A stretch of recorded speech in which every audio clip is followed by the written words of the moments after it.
The day was kind of a weird day, just that eerie feeling. We had word that, hey, the storms are coming. The Weather Service had been reaching out to us. We'd been getting the alerts. Be prepared. Told my wife, I said, I've got to get to work. And she goes, oh, the weather's going to go by us like it always does. We'd watched the clouds all day, just about.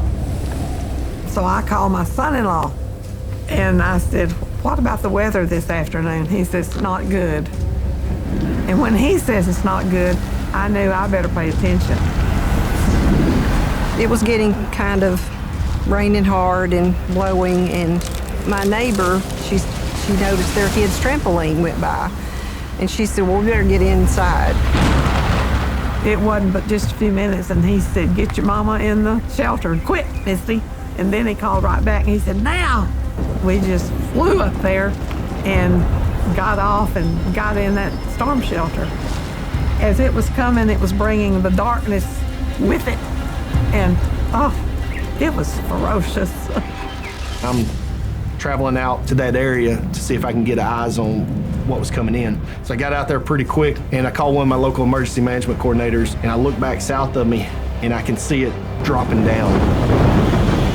And I'm like, Chief Graves, this is massive. A severe weather outbreak taking its toll on the south central portion of the country. 18 tornadoes touching down across 3 states. Texas hit the hardest. This massive funnel touching down near the city of Paris. And so as we were going in the door, we could see that thing coming across the pasture. Oh, it's coming right. And it was just awful, awful. It's coming right at us. It's funny how your life can change within a matter of a couple of minutes.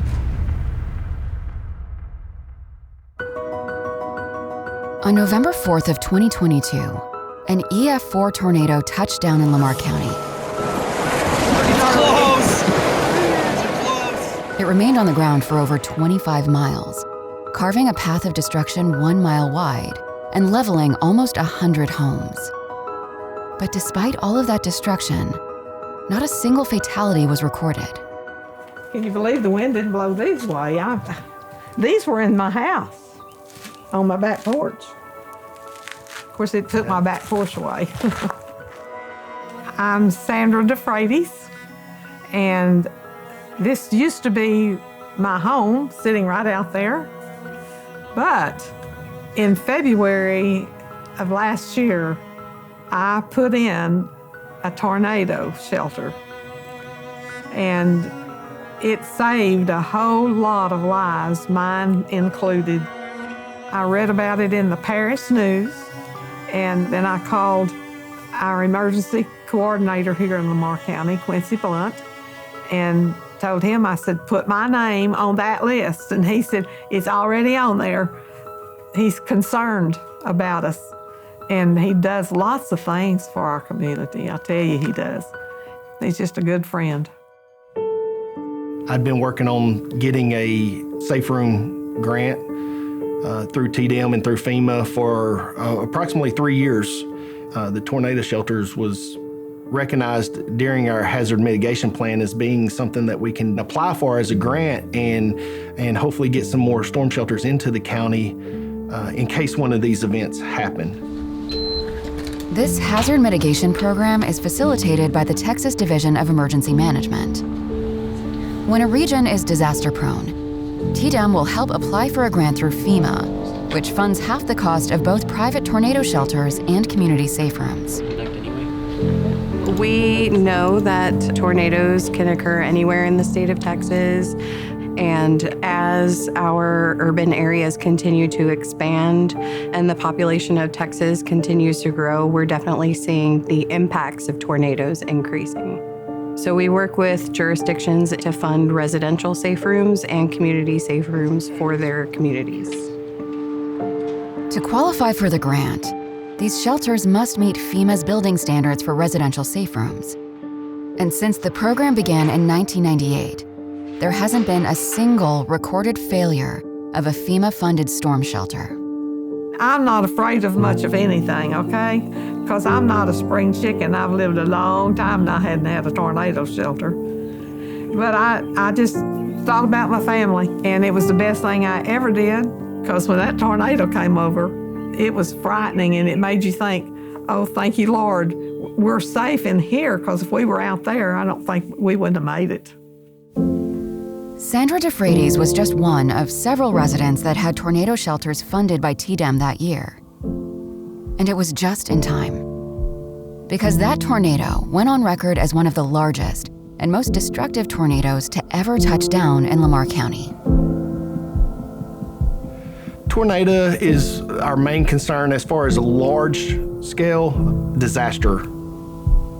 When a disaster hits, you know, it's never the way you have it planned out. You hope that everything you've done, outdoor warning sirens, outdoor storm shelter grants, training for the volunteers, this is what you trained for. This is what you're supposed to do. So we're trying to coordinate all this. We're trying to get first responders in. I've got radio traffic in the background that's yelling, you know, I just had 10 homes hit here. I just had this.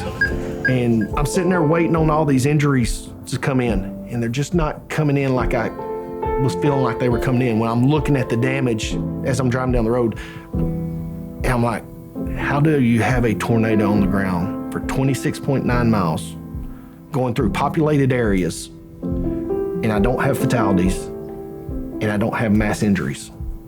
It doesn't make sense to me. It wasn't until Quincy drove past the local community storm shelter and saw the line of cars parked outside that it clicked. The first responders, outdoor warning sirens, and tornado shelters had all saved countless lives. Looking back on everything now, I couldn't imagine what it'd be like if we didn't have the storm shelter grants for that event. I live about a mile down the road, and we lost our home and barn and shop, vehicle in the tornado, and we were here in this shelter. We were the first ones that showed up, and it was packed full of people.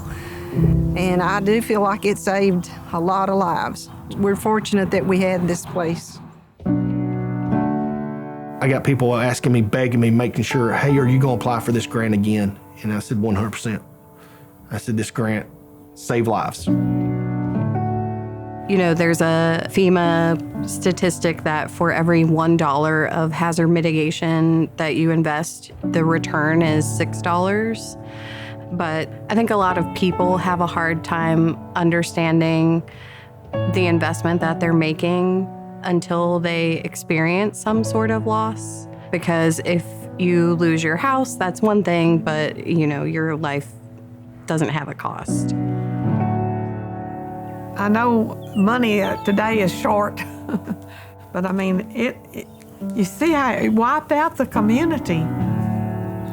Flat wiped us out.